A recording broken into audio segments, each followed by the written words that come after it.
فزت غنى فوجدت أني خاسر فتلك مظاهر لا لا لا نحتاج المال كي نزداد جمالا جوهرنا هنا في القلب تلالا لا نرضي الناس بما لا نرضاه لنا حالا ذاك جمالنا يسمو يتعالى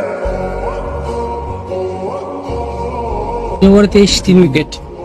তো ভাইয়া 3 ওভারে 23 রান 3 উইকেট, কি মনে করতেছেন? আপনারও কোনো ধারণা নাই, डर के आगे जीत। জি ওকে।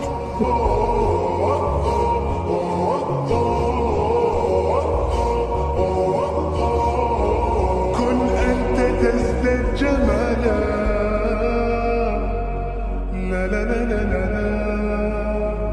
আমরা যদি বেশ ভালো দেখা যাবো ইনশাআল্লাহ, ইনশাআল্লাহ উইন হবে ইনশাআল্লাহ।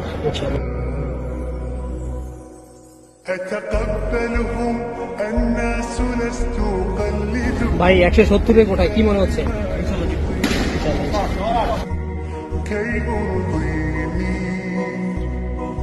سأكون أنا مثلي تماما هذا أنا فقناعتي تكفيني ذاك يقيني لا لا لا نحتاج المال كي نزداد جمالا আদনান ভাই সবসময় হেরে যায়, তো ওই জন্য আজকে ভাইকে জিতে দিচ্ছে। ভাই জিতো, ভাই জিতে মানে আমাদের জিতে। نرضي الناس بما لا نرضاه لنا حالا ذاك جمالنا يسمو আমরা খেলাধুলার উদ্দেশ্য হচ্ছে আমাদের শরীর চর্চা, এখানে এর বাইরে আমাদের কোনো উদ্দেশ্য নাই আর কি। খেলাধুলার একটাই উদ্দেশ্য হচ্ছে শরীর চর্চা করা, শরীরের শক্তি বৃদ্ধি করা, স্ট্যামিনা বাড়ানো, আমাদের মানে জিসমের জাসাদের যে কুয়াত এটাকে বাড়ানো আর কি। দিনে বন্ধুদের সাথে ওঠা বসা করলে যে ফায়দাটা সেটা কি জানেন? এই যে আসর নামাজটা জামাতের সাথে হয়েছে, মাগরিব নামাজটা জামাতের সাথে হয়েছে, দিনের কথা শোনা হচ্ছে, এই মানুষের জীবনে গোমরা হয়ে যাবে, পথভ্রষ্ট হবে? হবে না। নবীকে আল্লাহ তাআলা আদেশ করেছে নেককারদের সাথে থাকো।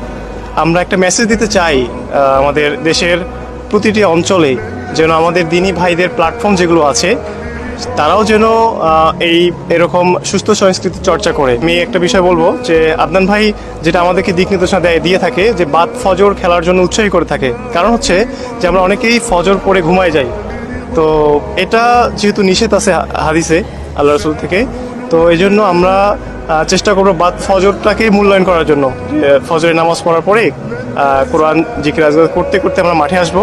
তবে আমরা মনে প্রাণে বিশ্বাস করি আগামীতে খুব শীঘ্রই, বিশেষত আখির জামানে এমন একটা সময় আসবে যেখানে, বা এমন একটা সময় খুব শীঘ্রই হয়তো আসছে যে সময় এই আধুনিকতা টিকবে না এবং পৃথিবী তীর ধনুকের দিকে আবার ফিরবে এবং মুসলিম উম্মাহ আবার ঘোড়ার উপর আরোহণ করবে এবং আল্লাহর এবং মুসলিম উম্মার শত্রুকে ধাওয়া করবে। ইনশাআল্লাহ আমরা সেই প্রস্তুতি নিব এবং আপনাদের সবাইকে সেই প্রস্তুতের অংশীদার হিসেবে জুজ আপনারা হবেন।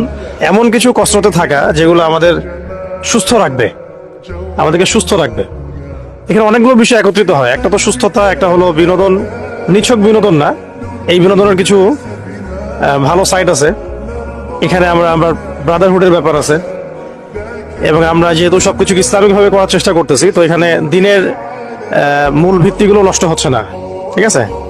তো সবকিছু মিলিয়ে এখানে আমরা শরীর চর্চা, সুস্থতা এবং শক্তি বৃদ্ধি করা, একসাথে থাকা, একে অপরের সোহবত, একটা ব্রাদারহুড এবং দিনের দাওয়া, এই কয়েকটা বিষয়কে একসাথে রেখেই কিন্তু আমাদের ক্লাবটা করা হয়েছে।